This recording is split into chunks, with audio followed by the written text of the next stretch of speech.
Good morning, I'm Bob Taft, and it's my honor to welcome all of you this morning to the Government Affairs Breakfast brought to you by the Dayton Area Chamber of Commerce. And first this morning we are going to hear from our sponsor, and that is Anthem Blue Cross and Blue Shield. And I'd like to welcome to the podium Mr. John Cooper, who is the Regional Vice President of Sales for Anthem Blue Cross and Blue Shield. John, welcome.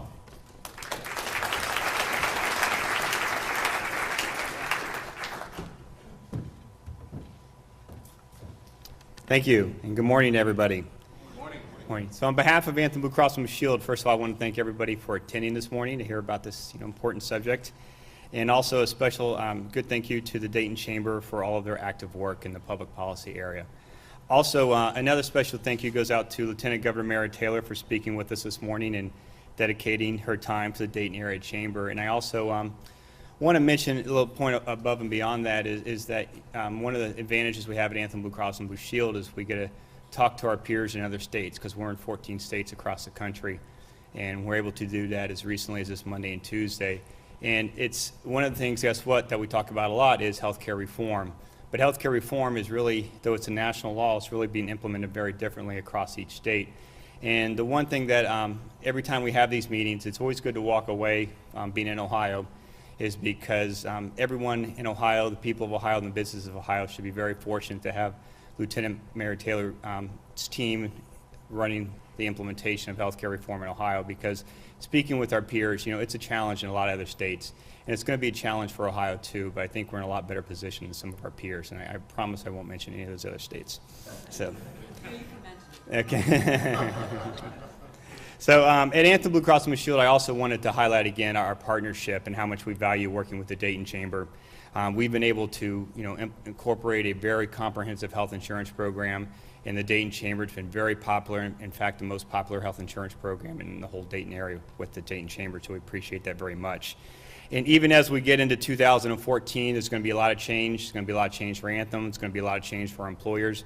But we're very confident that we continue with the partnership with the Dayton Chamber, and we'll continue to be able to offer a very comprehensive, competitive package to employers and employees across Dayton. I also did want to mention too that Erin Hoflinger, who's my boss and also the president of Anthem Ohio, is an active member of the Dayton Board of Trustees, and she's also a local resident. So thanks again. Again, we appreciate the partnership. We appreciate you coming today, and we look forward to working with you in 2014.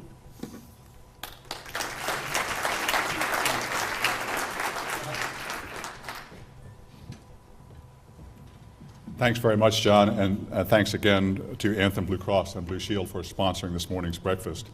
It's both a pleasure and an honor for me to introduce Mary Taylor this morning. Mary is definitely overqualified for her current job. She has a BA in accounting. She has a master's degree in taxation. Unlike many in government, she has extensive experience in the private sector, working for both regional and national accounting firms. She represented the Akron area in the Ohio State Legislature for a number of years. She was elected and served as Ohio's Auditor of State. She is currently the Lieutenant Governor of the state of Ohio. She is also the Director of the Ohio Department of Insurance. She also heads Governor Kasich's Common Sense Initiative, where she is working to cut red tape and bring about regulatory reform in the state of Ohio. Most importantly, she is the only certified public accountant ever elected, the first and only elected to a statewide office in the state of Ohio. She will be talking today, of course, about healthcare reform. It's a great honor for me, a real privilege for me to introduce a friend, a strong leader in the state of Ohio, and an extraordinary public servant, Lieutenant Governor Mary Taylor. Please give her a warm welcome.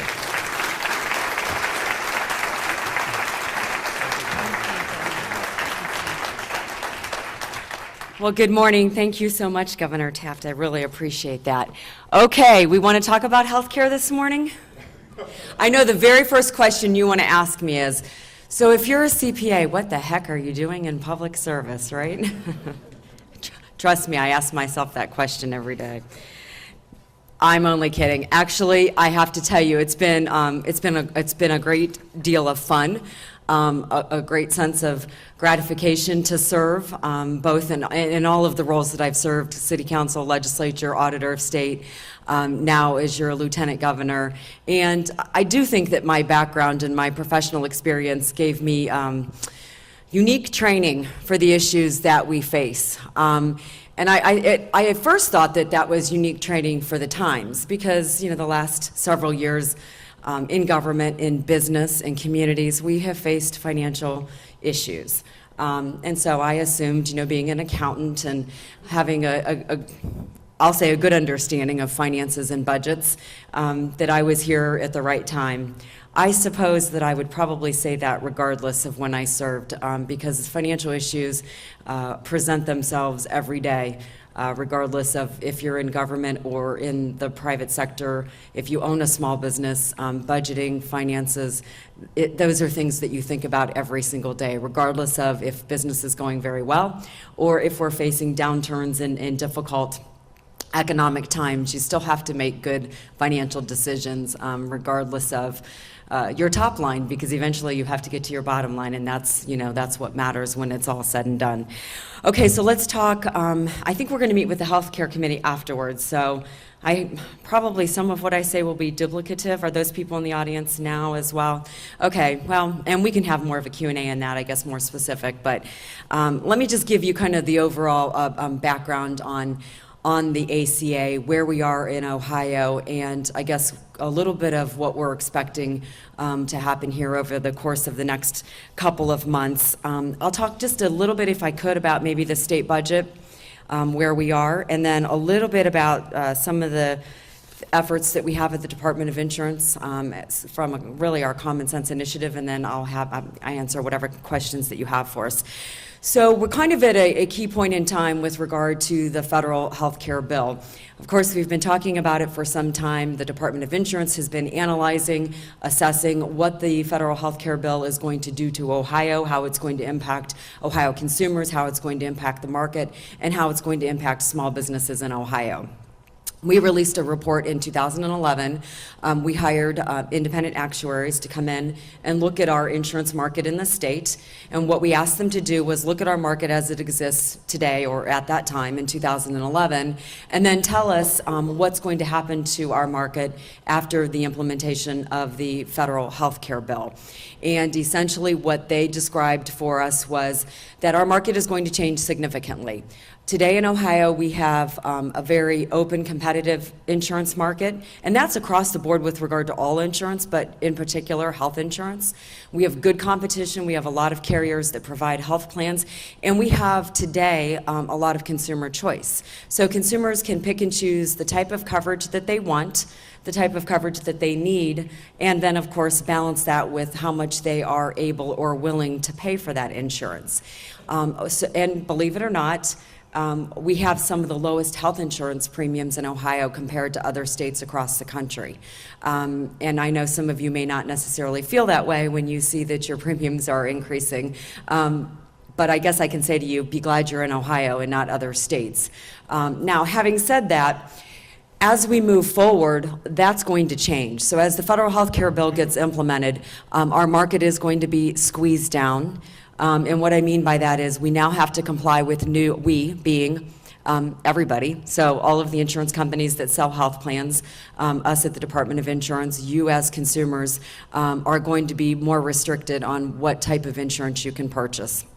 There are new rating rules which require insurance companies to look more, it's called more of a community-based rating as opposed to individual-based rating. So instead of you being more individually rated based on health and other circumstances, we're all going to be rated based on our premiums are going to be based on what's called modified community rating. So in essence, instead of you looking at one table of people here today and that's your small business, and so your health care or your costs are, your premiums premium cost is based on your table. Now it's going to be based on everybody in the room. And so early on, there were discussions that, well, then, of course, different demographic groups based on age and health are going to be impacted differently, and that is, in fact, the case. What was early reported was if you're young, say, recently college graduate, for example, a male, relatively healthy, you are going to see significant increases in health insurance, triple-digit potentially. If you're older, tend to have more health issues, as we do when we get older, and just take the same demographic, you're a male. Some thought that your premiums would actually decline in some cases, and I think in some cases they will, but what we've learned is across the board in Ohio, premiums are going to go up for nearly everyone. And so some are going to see smaller increases and others are going to see larger increases. But it was reported at the time, and now we have a little more evidence about what's going to happen to premiums here in the next couple of months, and certainly beginning January 1, 2014. So as of May 31st of this year, well, I guess I didn't tell you the premium increases, which is probably all you really care about. So everything I just said meant nothing, so let me tell you what you really care about. At the time in 2011, when Milliman did this study for us, they said to us that premiums in our individual health insurance market, so people who buy insurance in the individual market, could be self-employed, other individuals that don't otherwise have employer coverage, they anticipated premiums would go up 55 to 85% for those individuals in that individual market. In the small group market, they predicted or projected that premiums would go up 5 to 15% on top of medical trend, which is really, in essence, what you've seen as increases most recently. But in some cases, premiums would go up 150%. For small employers, because again, it depends on what your employer base is and what the makeup of that group is. We're going to see a lot of wide swings. Yes, there will be some that may experience decreases in premiums, but on the whole, we're going to see some pretty significant increases, whether you're in the individual market or you're in the small group market. The large group market is going to see a smaller increase, and if you work for a large employer that's self-insured for health insurance, you probably will see very little impact because the requirements under the ACA do not apply to self-insured plans. So if you work for one of those companies, you probably won't see much of an impact, if any at all, that's even measurable from your perspective. Okay, so that was 2011, and that's what the actuaries told us, was coming. So as of May 31st of this year, we required that health insurance companies that intended to sell plans in Ohio on the federal exchange had to file those plans with the Department of Insurance. And we do a thorough review of every single plan that gets filed with the department. We always have. We are maintaining our regulatory control, even though the federal government is running the health exchange. So we will continue to do that thorough review. We review every single plan to make sure that rates are adequate, that they're non-discriminatory, and that they're actuarially sound. Those are the three things that we look at. And I guess I'll just kind of more clearly define what adequate means, I think, because there might be a misconception about what that term means. Adequate means that the premiums have to be the appropriate rate to pay claims when those claims are due. And I know some say, well, why doesn't the director just artificially hold down premium increases? And I use the word artificially because that's exactly what it would be. In order for us to provide the best protection to consumers, insurance companies have to be around to pay those claims when those claims are due. So we look at all three of those items, and we do go back and forth with insurance companies, and we question them, and our actuaries get on the phone, and the rest of us run out of the building because nobody wants to be on the phone with the actuaries when they start talking about all the finite details. But they do a thorough review. And so we check those three things and ultimately make sure they're complying with all appropriate laws. And then we essentially then say that your premiums are appropriate and those are the premiums you can charge for that plan. Okay, so all of these insurance companies that were going to file or going to participate on the exchange as of May 31st filed their plans. We had 14 companies file 214 plans. Now, that is, it is a little bit different than what's going to be still available in the private sector market. We believe that there will be more choice in the market outside of the exchange. 3 of our 4 largest carriers in Ohio, and we determine largest by market share. 3 of our 4 filed to participate on the exchange, 1 did not. That was a personal decision that they made. It's a business decision for their company, and they will not be selling their health insurance plans on the exchange. I'm probably going to talk more detail than you want, so as soon as I see one person nod off, I'll move quickly. We had 7 indemnity plans and 7 HIC plans. Ohio law says that all the indemnity plans are public when filed. So if you as the general public, the press, the media, any one person can go onto our website right now and can view the plans that were filed. You can go through, look at what they filed, look at the costs they're projecting, and you know, do a complete and thorough analysis on your own. I don't know that I would recommend that, but you can. The information is there. So in that, this is our individual market. We had 14 companies, 214 plans. What we did was, and this was the best way we could give any type of early on comparison for Ohioans to understand what the ACA impact was. We basically looked at what we call the index rate, which is essentially what is the cost to provide the benefits. So when the insurance company looks at, okay, you're an individual, you participate, what do they think the costs are going to be? Your health insurance, or your health costs, not insurance, your costs for the next year. And that's what we call this index rate. It's the cost of providing the care. It's the cost to pay the providers. And so what we did was we looked at the average index rate. So we took all 14 plans and we started with the low to the high. And the rates, the index rates range from $340 to $614. Now that's a month for costs. And the average index rate is $445.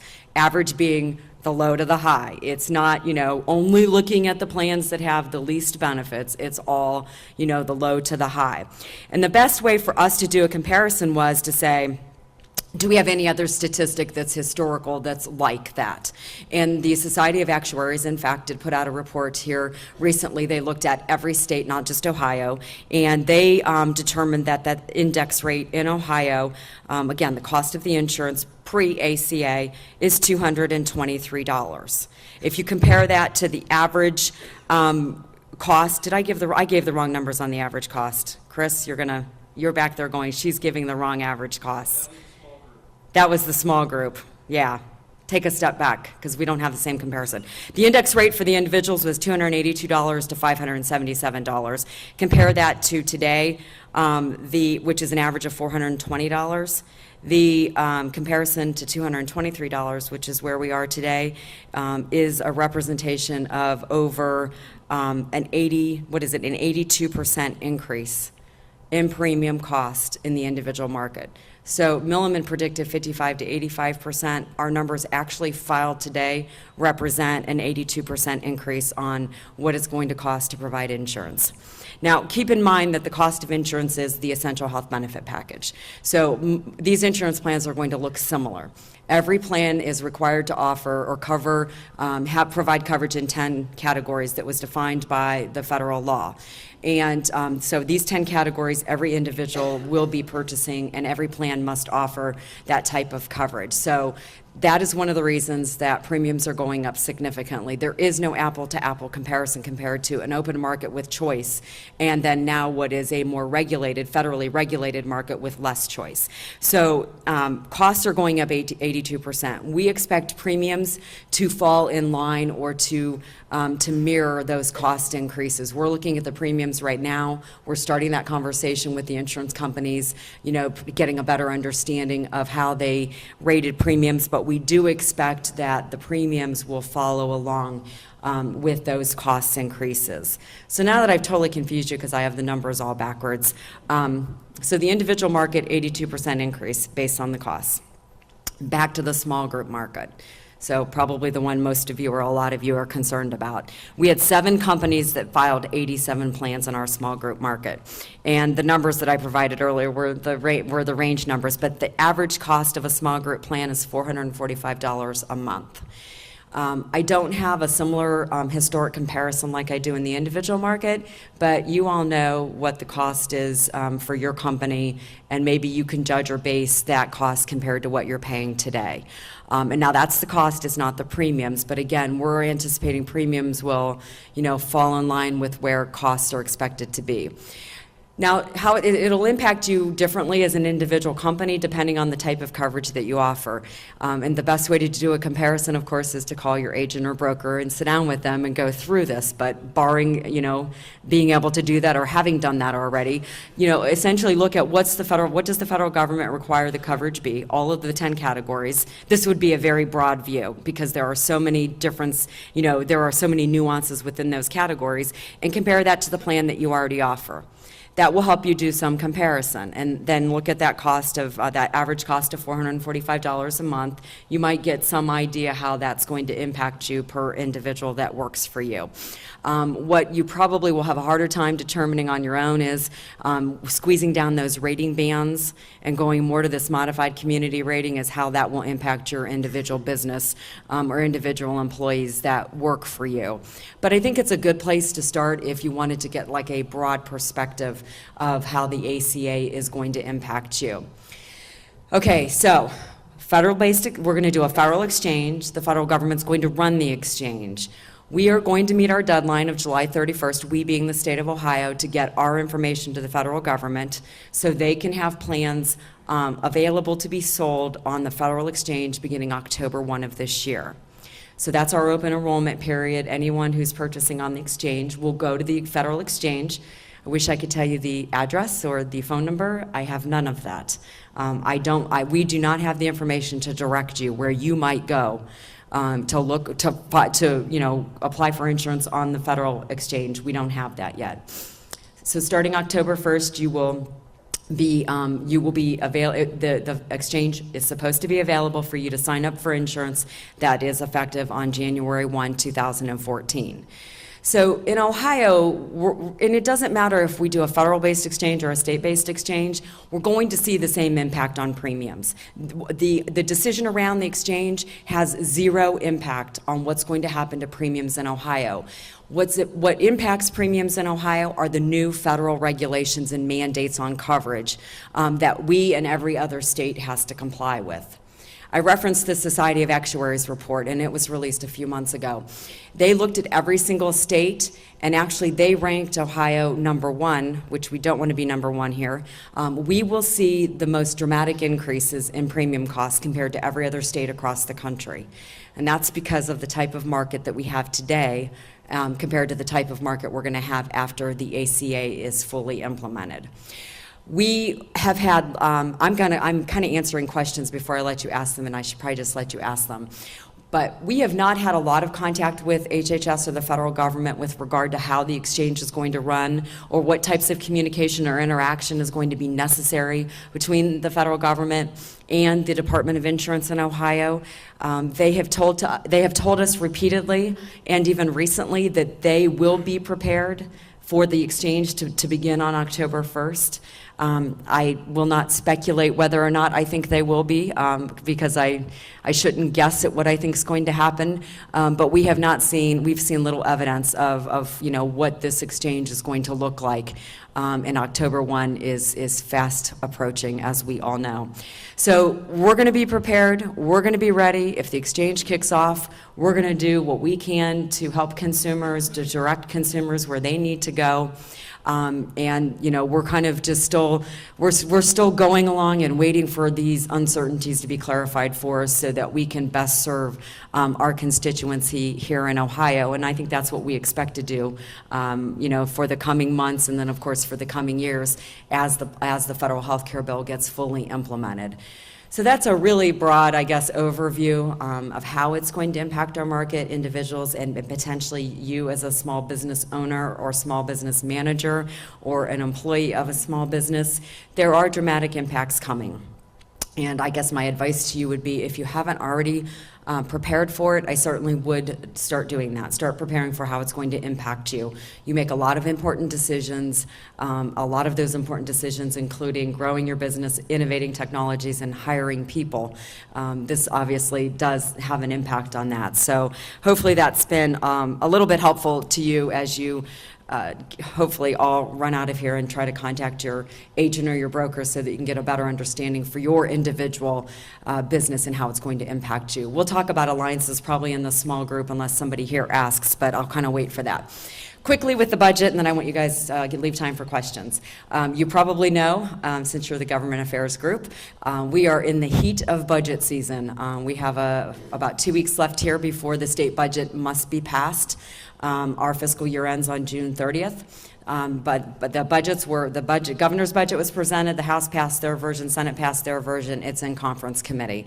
There are some differences, as there always are. The conference committee continues to have discussions with, amongst the two chambers and the governor's office on what we think are the important items like tax reform, school funding, funding for higher education, and then, of course, the Medicaid expansion it's being discussed. I think the legislature has somewhat made it clear it's not in the context of the budget because they have said it won't be in the budget, but it is still an ongoing conversation about whether or not in Ohio we are going to extend Medicaid services with federal money to a larger population of Ohioans. Governor Taft knows if I begin to guess what I think that budget's going to say, I'm going to be wrong 9 times out of 10. So much can happen here in the next couple of weeks, but I think the governor feels good. We're going to have tax reform. It won't be necessarily what he proposed. I think he'll view it as making progress with goals to reduce or eliminate the individual income tax.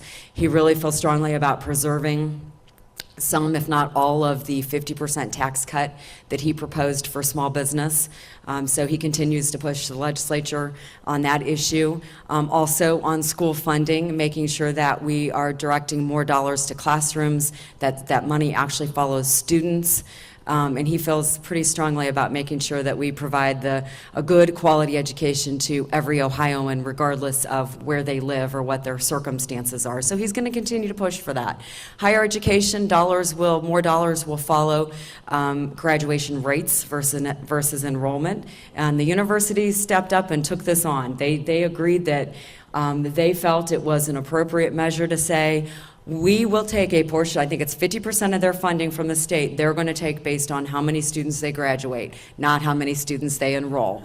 I think that's a huge positive step for our state. And again, the universities willingly took this on as a challenge, and I think that's great news for Ohio. So that's where we are on the budget. In the Department of Insurance, we have other items in the legislature, captive insurance. We're hoping to open up the market, make Ohio a better state to have captive insurance. And it's really an arrangement where you formalize a self-insurance arrangement. So if you're a large company that's self-insured, there are opportunities to use captives. That is working through the legislature. We're modernizing our regulations back to our common sense initiative to make it easier for insurance companies to do business here in Ohio and hopefully expand the market. And we have a couple other things working their way through the legislature. So even though we have the budget and we have the health care bill, we have a lot of other activity at the Department of Insurance that's not just health insurance. We regulate all. We regulate, property and casualty. We've got automobile, homeowners, every type of insurance sold in the state of Ohio, we regulate. So we have other things to do, not just the health care bill, and we're going to continue to make progress and move forward. So that is a quick update, as best as I can give you on a variety of topics. I appreciate your interest in what we're doing in Columbus, what's going on with the federal health care bill. I know that you are all actively involved and probably have been for years. Your participation is important and it's necessary to the process. And you already recognize that if you don't participate, others might, and you may not like where they take us. So I applaud you for being here. I applaud you for your efforts. It does matter. It does make a difference. And so with that, why don't I close up, and thank you for inviting me to be with you this morning. We'll have a more in-depth conversation on healthcare soon with the Healthcare Committee.